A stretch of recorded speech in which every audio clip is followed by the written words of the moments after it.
দেখেন এই যে গুপ্ত, আমরা এখন খুব ট্রেন্ডিং না গুপ্ত, আমি দেখছি যে ছাত্র দলের যে ভাইয়েরা আছে তারা নিজেদের বাদে সবাইকে গুপ্ত বলছেন।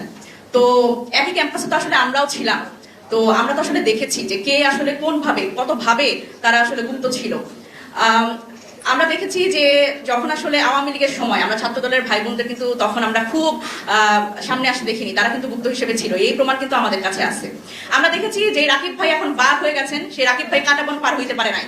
এরকম দিন আমরা দেখেছি যে যখন আমরা রাজুতে দাঁড়াইছি, রাজুতে আমরা কোটা সংস্কার নিয়ে দাঁড়াইছি, আমরা বিভিন্ন ইস্যুতে দাঁড়াইছি, তখন কিন্তু রাকিব ভাই কাঁটাবন পর্যন্ত এসে দেখছে ছাত্রলীগের পোলাপান আছে নাকি। আর আজকে আমরা দেখছি যে ছাত্র দলের সেই ভাইয়েরা আমাদের বাদ হয়ে আমাদের যারা আসলে ডাকসু নির্বাচিত সদস্য, ডাকসু নির্বাচিত প্রতিনিধি, তাদের উপরে দমন পীড়ন সৃষ্টি করছে শুধুমাত্র কেন তাদের সরকার ক্ষমতায় আছে।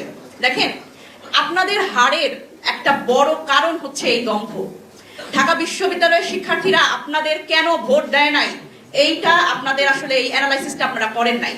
আপনাদের এই জন্যই ভোট দেয় নাই যে ক্যাম্পাসটা যদি আপনাদের দখলদারিত্বে থাকতো, তাহলে হল দখল, হলে আবার সেই আওয়ামী লীগ স্টাইলে কমিটি দেওয়া এবং হলের যে একটা সিট নিয়ে বাণিজ্যিকীকরণ আমরা দেখেছি গত 17 বছর। এবং ঢাকা বিশ্ববিদ্যালয় থেকে শুরু করে বাংলাদেশের সব বিশ্ববিদ্যালয়গুলিতে ছাত্ররা সবচেয়ে বেশি নিপীড়নের শিকার হয়েছে এবং সেই ছাত্ররাই কিন্তু এই গণ অভ্যুত্থানের একেবারে পুরোধা, এবং তারা সম্মুখ সারিতে দাঁড়িয়ে এই প্রতিবাদটা করেছে এবং আওয়ামী লীগের বিরুদ্ধে সেই তারা তাদের কণ্ঠস্বর জারি রেখেছে এবং ফ্যাসিবাদের পতন তারা করতে পেরেছে। যদি আমরা ফ্যাসিবাদী ব্যবস্থার কোনো পতন করতে পারিনি, আমরা সেই ব্যবস্থার আবার সেই পুনরায় আমরা দেখতে পাচ্ছি সেই আস্ফালন, এবং সেটি আওয়ামী লীগের মতো আমরা দেখতে পাচ্ছি সেই সব ধরনের ইঙ্গিত আমরা দেখতে পাচ্ছি বিএনপির মধ্যে।